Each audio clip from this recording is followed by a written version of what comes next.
Hello, my friends, how are you? I hope you are doing well. Welcome to my YouTube channel. My friends, this YouTube channel, in this YouTube channel, I will be talking to you spontaneously. By the way, I need to introduce myself first. I'm Ismail bin Shkron. I'm an English learner and software engineer student.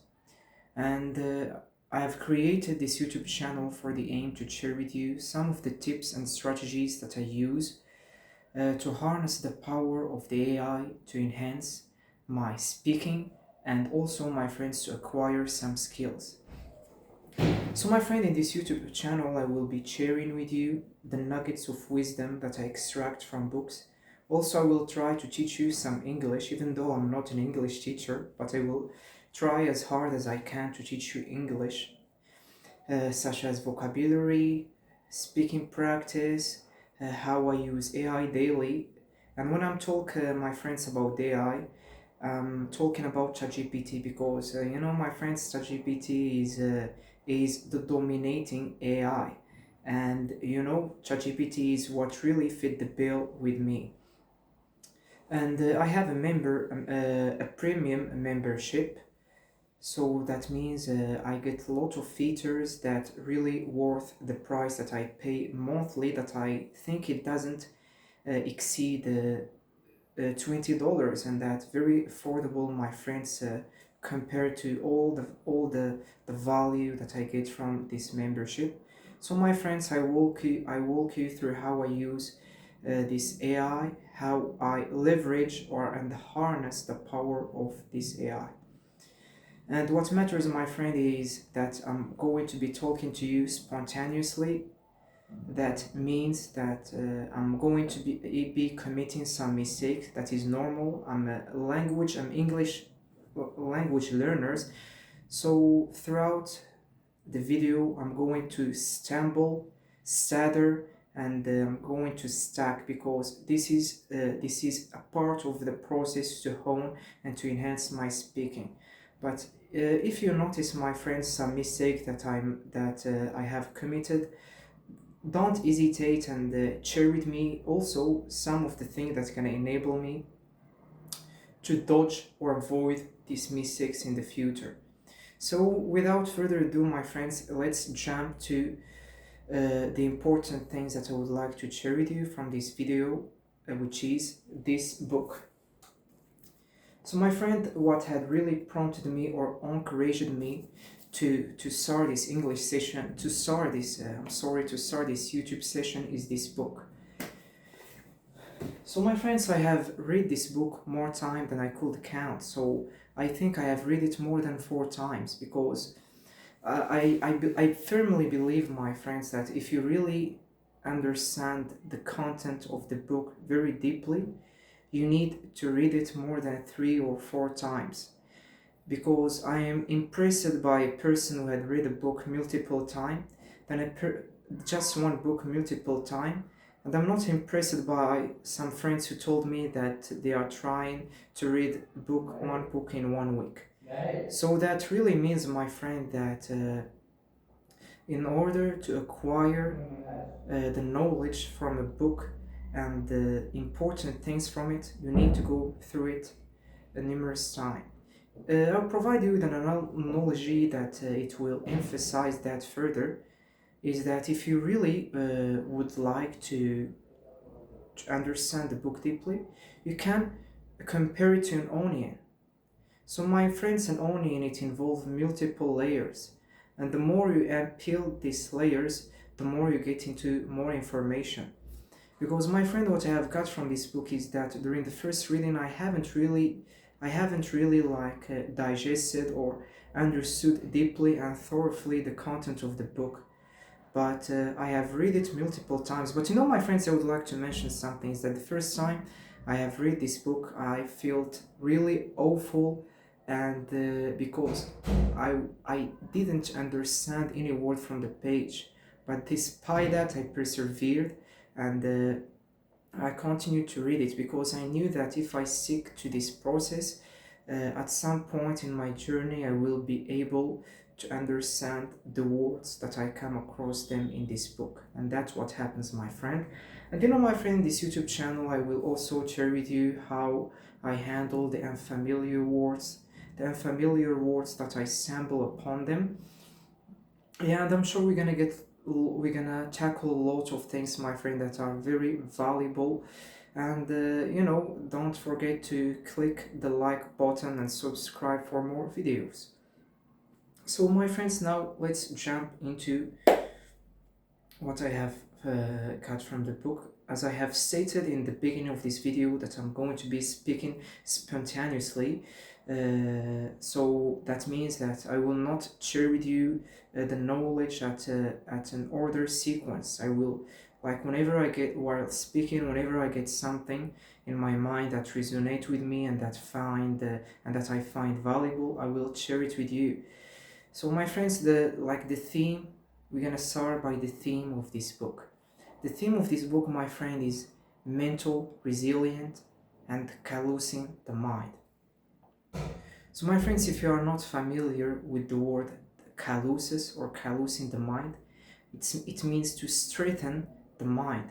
And here, my friends, I have some calluses here, which is thickened part of the skin that had been built through pull-ups. A pull-up bar. I'm trying to do some pull-ups lately to enhance my biceps power and to bulk up my back. For that reason, these calluses had grown. And also, my friends, our mind, it can be calloused through facing challenges and embracing those challenges with determination. And that's how our brain it's become much more tougher and much more resilient. It is like building a strong layer or an armor around our mind. And that is layer, my friend, it is built through embracing the challenges, as I have mentioned. So, my friend, this book, I think I recommend this book for all the people who keep giving who keep giving excuses about their life, blaming their circumstances for not changing their life. Because, my friend, I'm sure that those people, once they're gonna read this book, they're gonna understand that their life is much more better than the author, which is David Goggins. But despite that, he started making changes in his life.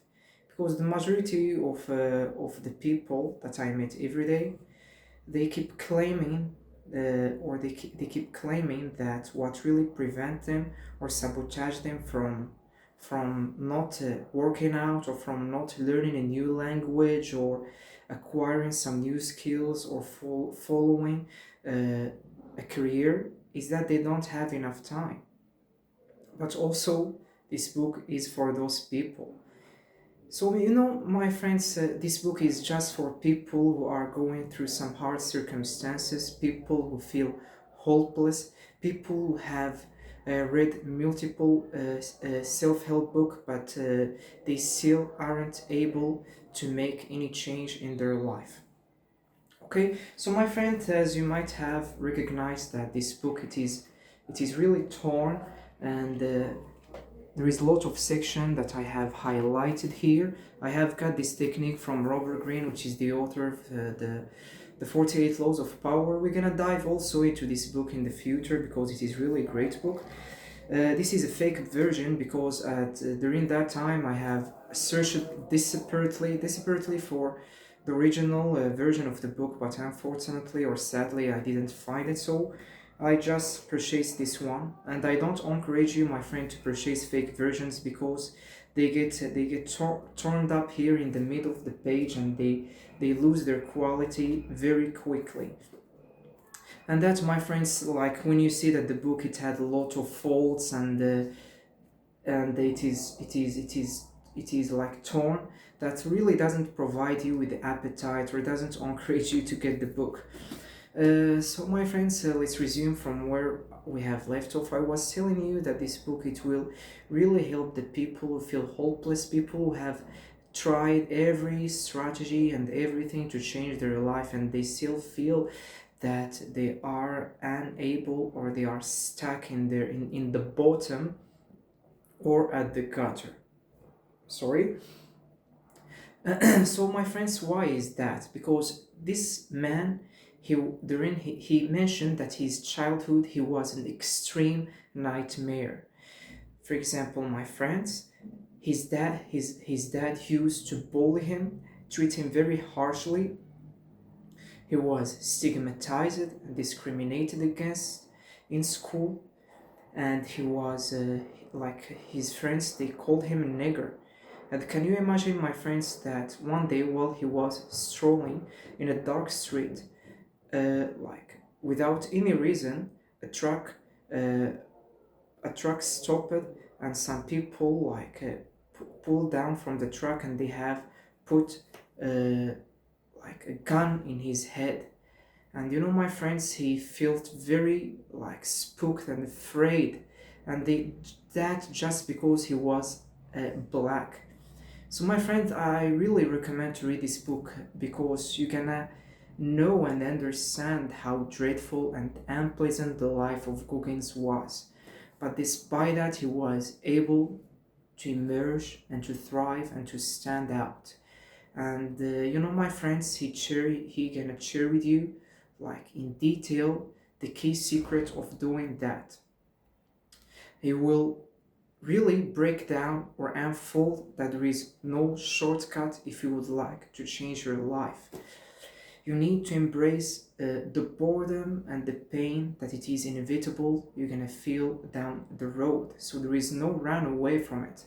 Because, my friends, the majority of the self-help books that I have read since I started learning English, they are usually like to increase their sales or to appeal for people. They try to sell you an illusion, like some shortcuts, and my friends, and unfortunately these things, it doesn't work with people. And those people who read this book, they think that they are the problem. They are plateaued and stagnated, and they can't make change. So my friends, we were talking, I'm sorry my friend, because I'm switching or swapping from one thing to another, because I'm as I have mentioned at the beginning of the video, is I will be talking spontaneously, make mistakes, embrace those mistakes, because my friend, through my humble journey in learning English, I have understand very deeply, and yes, deeply, that making mistakes is the secret ingredient of enhancing our speaking. Because, my friends, the majority of people who I meet every day, who learn English, they they tell me that they are unable to enhance their level of speaking. And when I ask them about either they practice speaking every day, they tell me not. They don't have anyone to talk to. So I think, my friend, that what really prevent those people from practicing speaking is not that there is anyone to talk to him, but rather they dwell on perfection.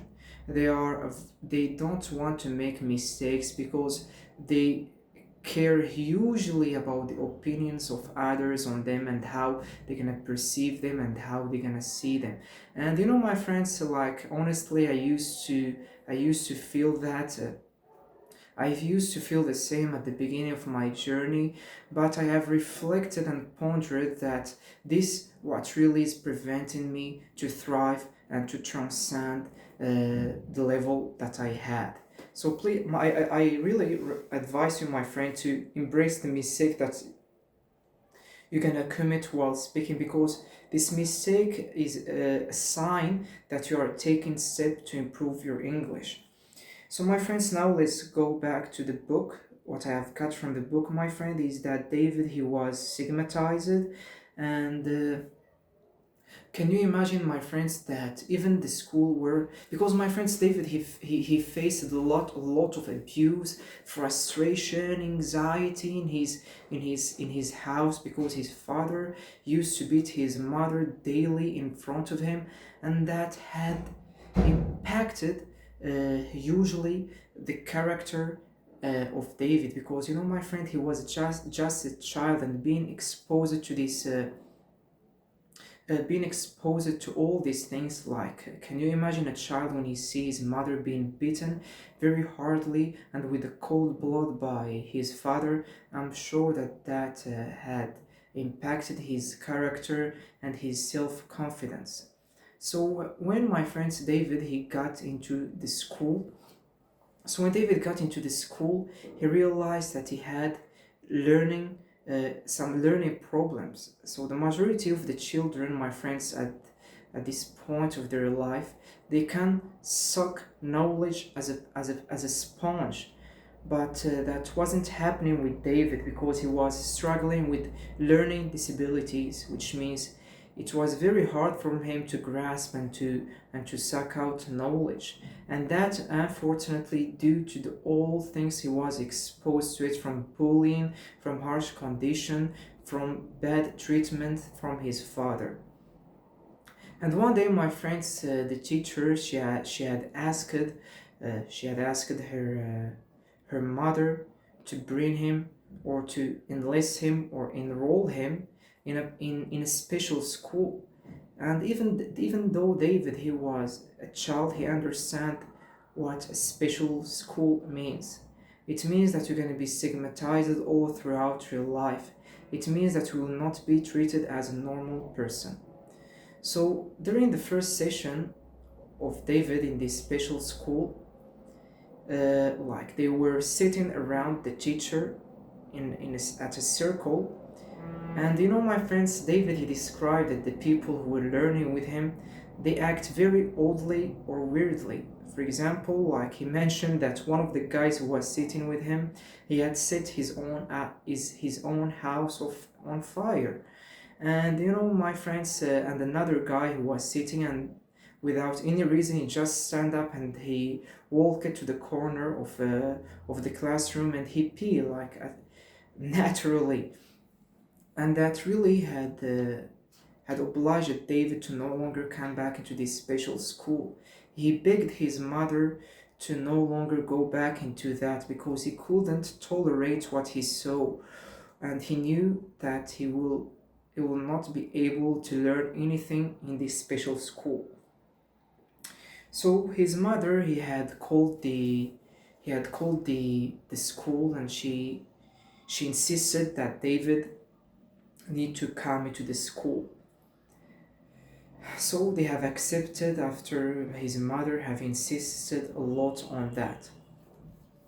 So my friends, that like after that, I wanted to provide you just with a brief picture of the childhood of David's life, and what I tell you, it is just the tip of the iceberg, because there is a lot of dreadful things that had happened with David during his childhood that I didn't mention, because my friends, like once you're gonna understand the life of David, you're gonna know that you should not make excuses, because there is other people who had it worse than you, but despite that, as we're gonna reveal in what remain in the video, that despite that they have thrived, they have acquired skills, they have learned, and they have accomplished things that other people perceived beyond their capability.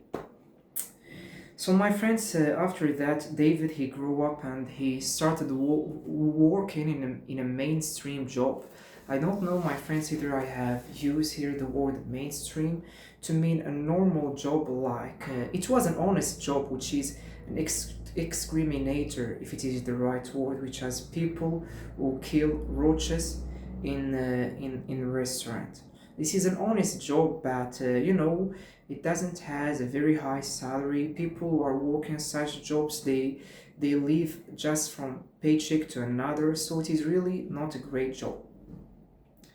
So David he used to work at the night, and he mentioned that what he really liked the most about this job is that he worked in the dark, and whenever he passed by a mirror or a reflection of the counter, he couldn't see himself, because can you imagine, my friends, that David he was extremely proud of himself, that he couldn't even tolerate seeing himself in the mirror.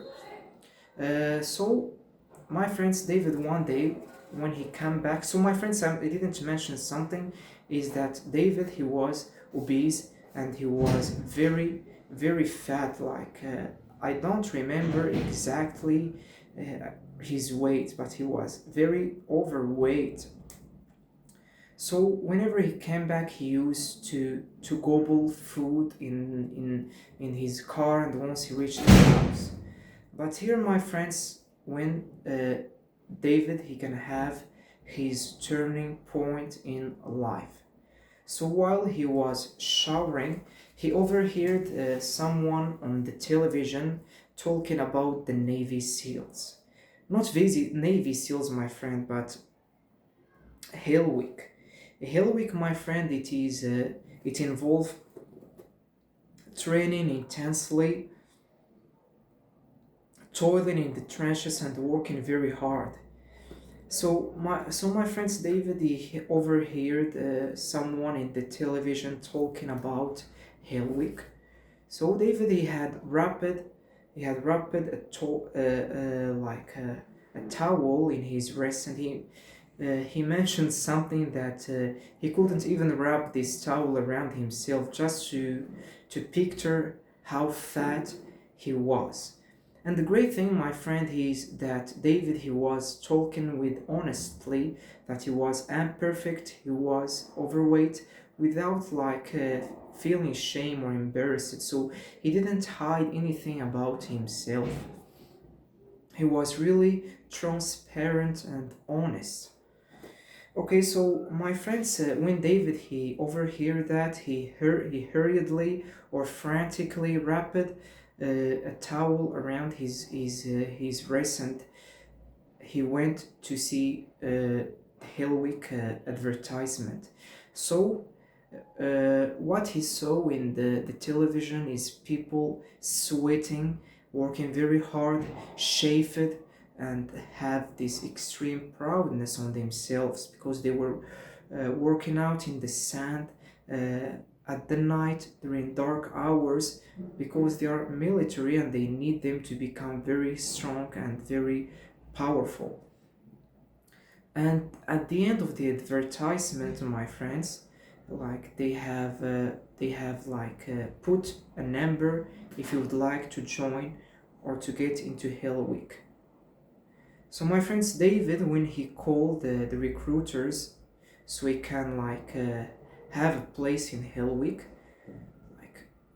when he told the recruiters his weight, they patronize him and they treat him very they patronize him, and they just refuse completely, because just 3 weeks that remained till Hell Week, and David reached this time he was required to lose a lot of weight that these recruiters thought impossible to accomplish or to do.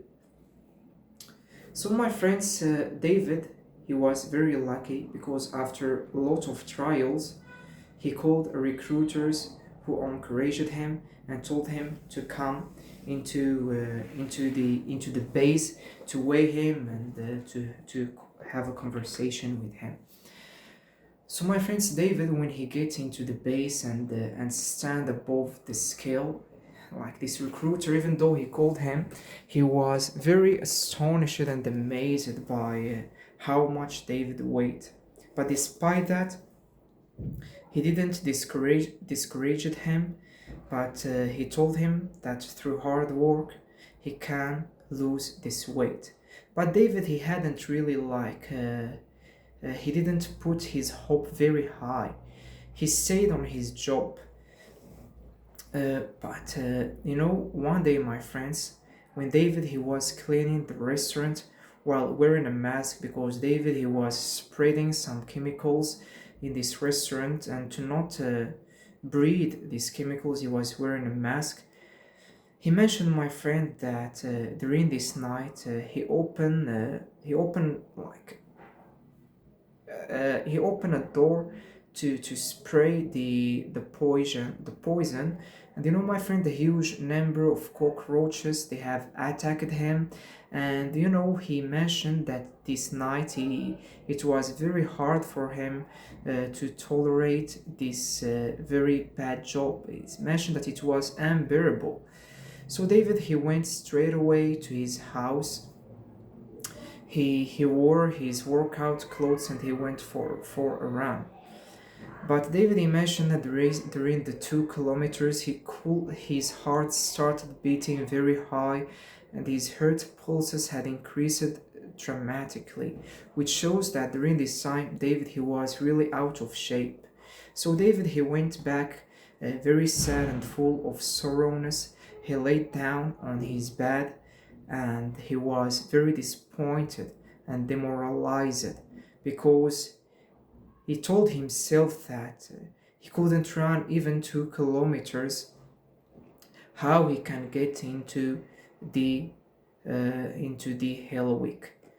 But you know, my friends, David he didn't let that collapse him or deteriorate his motivation. He kept running and working out until the weight started like decreasing gradually and dramatically. And you know, my friends, this like if you would like to be qualified to get into Hell Week, you are required to pass an exam. So David, during this time, he was really illiterate and ignorant, and he mentioned that he was cramming for this exam, learning all throughout the day. So David, he wasn't just a runner or an athlete. The book, like the knowledge that you're gonna get from the book, it can be applied to people who overcome numerous challenges. Either they are physical challenges or career challenges. This knowledge is applied to all the people who want to change their life. Either you are an athlete or not. So David, he was able to get into Hell Week through determination, embracing discomfort, and facing our self-doubt. And you know, my friends, during Hell Week, he just to make a long story short, like it was very intense and hard. He mentioned that he was excruciating pain and like they were carrying boats and like doing some things that is beyond human capabilities, because the instructors on Hell Week, what they really want to uncover is the people who had a tough mind, not a tough body. And just to share with you how hard this training is that only a small number of people who finish this who finish this training. You can count them on one hand, my friend, because it was very hard. Like they were facing sleep deprivation, they weren't providing them with enough food, and also, my friend, like all of that just to know the people who are very tough from the other who gonna collapse and give up. So, my friends, David, when he get graduated from Hell Week, he mentioned that he wasn't very satisfied because he said that he always an empty refrigerator. He never feels satisfied or appreciate anything that he accomplished or fulfill in life.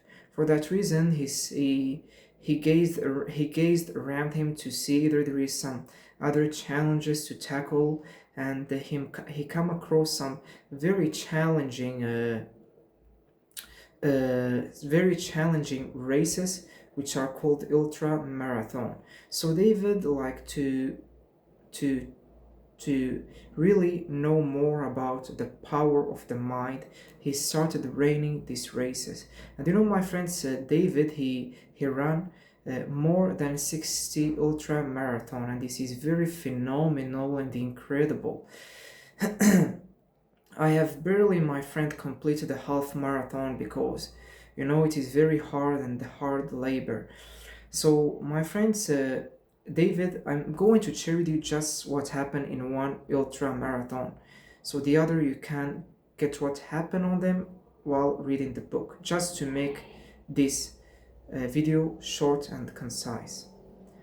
So, David, my friends, like the toughest marathon that he had run, He had run 190 kilometers, the equivalent of 100 miles, without training. He just know that there is a marathon before just 4 days, and he accepted this challenge. But it was the hardest things that he can accomplish, because he during this marathon he faced a lot of challenges, self-doubt, and excruciating and intolerable pain in this ultra marathon. Because can you imagine, my friends, running 190 kilometers at once? I'm sure that you're gonna face a lot of obstacles, pitfalls, and you're gonna think that your energy it's gonna be drained during the 40 kilometers. And here, my friend, when the secret is revealed, is that David he gonna unfold or discover that when he had finished these 119 kilometers, he hadn't even reached 40% of its capability. And this is, my friend, the most important thing from the book. Is that while we are running, working out, or doing something that is challenging and hard, like we get thoughts bubbled up in our minds, such as stop, you can't do that. When you are learning or acquiring some knowledge, we get ideas popped up, or uh, suddenly get into our mind that these things is not for us, we are not for these things. And that happened to me, my friends, when I'm learning. So whenever I'm learning, my mind keep telling me that what I'm learning is not for me. I'm damp. I can't I can't do these things. But by reading this book, I know that they are just the demons who are trying to urge me to succumb to boredom or pain. And you can apply this, my friends, to all facets of your life. Either you are running or trying to learn a new skill. All this you can apply this knowledge that you're gonna get from the book. So my friends, that's how David he discovered the power of our mind, and he started to apply it in future marathons, and that's what had made David to become a very great elite athlete, and to run very hard ultra marathons that he perceived, or that he think that was beyond his capabilities. So my friends, when you feel very tired while you are running, and you feel that you aren't unable to make even one stride or one step, I would like from you to recall that you haven't even reached 40% of your capabilities. And my friends, I have experienced it with that, because like I have experienced it with that, my friend, through working out and running. So whenever I feel excruciating pain or intolerable pain that I'm not even able, or when my brain is urging me to lean into into the comfort and to stop, I have this dialogue with my mind, which is I haven't reached even 14% of my capabilities, and this like that how I continue and persevere until I reach the finish line. And also in my learning session, I apply the same protocol. So my friend says, David, one day he felt. Now we're gonna move into another thing from the story. Is that David one day he felt an extreme dizziness. He was tired. He felt that as the room was spinning around him, and when he ran just 2 miles, he feel like very very tired. And one day my friend he ran for 3 miles, and he felt that he had drained all his energy, while in the back he could run for like an enormous number of kilometers without feeling the same pain. So my friends, David he wanted to check out what was happening with him by doctors, and they told him that he had a hole in his heart that need to be closed. And the doctors, my friend, they were astonished. They were at awe when they knew about all the ultra marathons and the things that David was able to accomplish or to fulfill with this hole in his heart.